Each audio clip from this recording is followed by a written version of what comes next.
أبو علي من أبو ظبي يقول يعني أنا ظروفي صعبة وعندي ديون والتزامات ودائما أفكر وأصبح لدي وسواس، وهذا يؤثر على خشوعي. يقول كيف أتخلص من هذا؟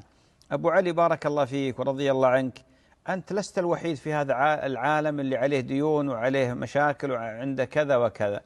أغلب الناس عندهم ديون وعندهم مشاكل، ما تعاملوا بمثل يعني هذه الطريقة، بحيث أنهم دخلوا في الوساوس وأصبح بالعكس، بل المفترض عليك أنك تخشع في صلاتك، تلجأ إلى الله عز وجل، هذا المفترض عليك.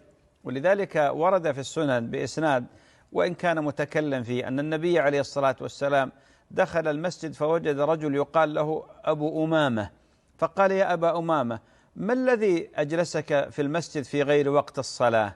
قال هموم لزمتني يا رسول الله وديون. لاحظ، هموم وديون، راح للمسجد، راح يخشع في المسجد، قال هموم لزمتني يا رسول الله وديون.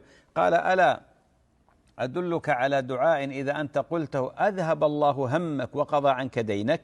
قلت بلى يا رسول الله. قال إذا أنت أصبحت وإذا أنت أمسيت فقل اللهم إني أعوذ بك من الهم والحزن، وأعوذ بك من العجز والكسل، وأعوذ بك من الجبن والبخل، وأعوذ بك من غلبة الدين وقهر الرجال. قال فقلتهن فأذهب الله همي وقضى عني دين. فيا أخي الفاضل بارك الله فيك، لابد أن تعلم بأن الأمور كلها بقدر الله، وأن الواجب على الإنسان في مثل هذه الظروف أن يلجأ إلى الله أكثر، وأن إذا دخل الصلاة يدخلها بخشوع، حتى إذا دعا باستحضار، يستحضر معنى ما يدعو، وتكون أقرب إلى الله من أي وقت سابق.